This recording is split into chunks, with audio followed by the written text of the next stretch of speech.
Orchard public school and কলেজে বার্ষিক ফলাফল প্রকাশ ও পুরস্কার বিতরণ অনুষ্ঠিত। শুনলেন সংবাদ শিরোনাম। এখন আমির হামজার প্রতিবেদনে দেখুন বিস্তারিত। উৎসবমুখর পরিবেশে অর্চার্ড পাবলিক স্কুল অ্যান্ড কলেজে অনুষ্ঠিত হল বার্ষিক পরীক্ষার ফলাফল প্রকাশ ও পুরস্কার বিতরণী অনুষ্ঠান। আজ মঙ্গলবার ৩০ ডিসেম্বর সকাল ১০টায় ক্যাম্পাস প্রাঙ্গণে আয়োজিত এ অনুষ্ঠানে শিক্ষার্থীদের হাতে বই খাতা নয়, পরিবেশ বান্ধব গাছ তুলে দেওয়া হয়, যা আয়োজনটিকে করেছে একেবারেই ব্যতিক্রমী। অনুষ্ঠানে সভাপতিত্ব করেন প্রতিষ্ঠানটির সভাপতি জনাব মাহমুদ পলাশ আলী।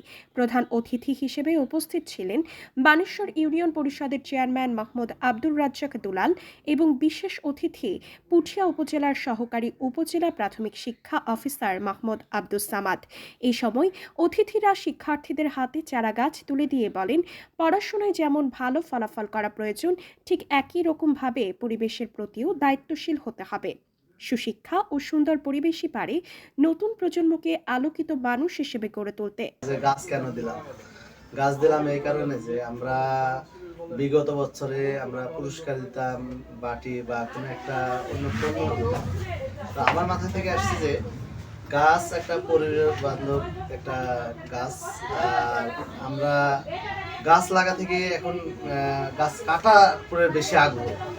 এর জন্য থেকে আমি এখন থেকে প্ল্যানিং করছি যে ওইগুলো না দিয়ে যদি আমরা একটা বাচ্চাদেরকে গাছ দিই, তাহলে সে থেকে আমরা এই পরিবেশ বান্ধবটা আরো আমরা উন্নত করতে পারবো। এই নিয়েতেই গাছ দেওয়া।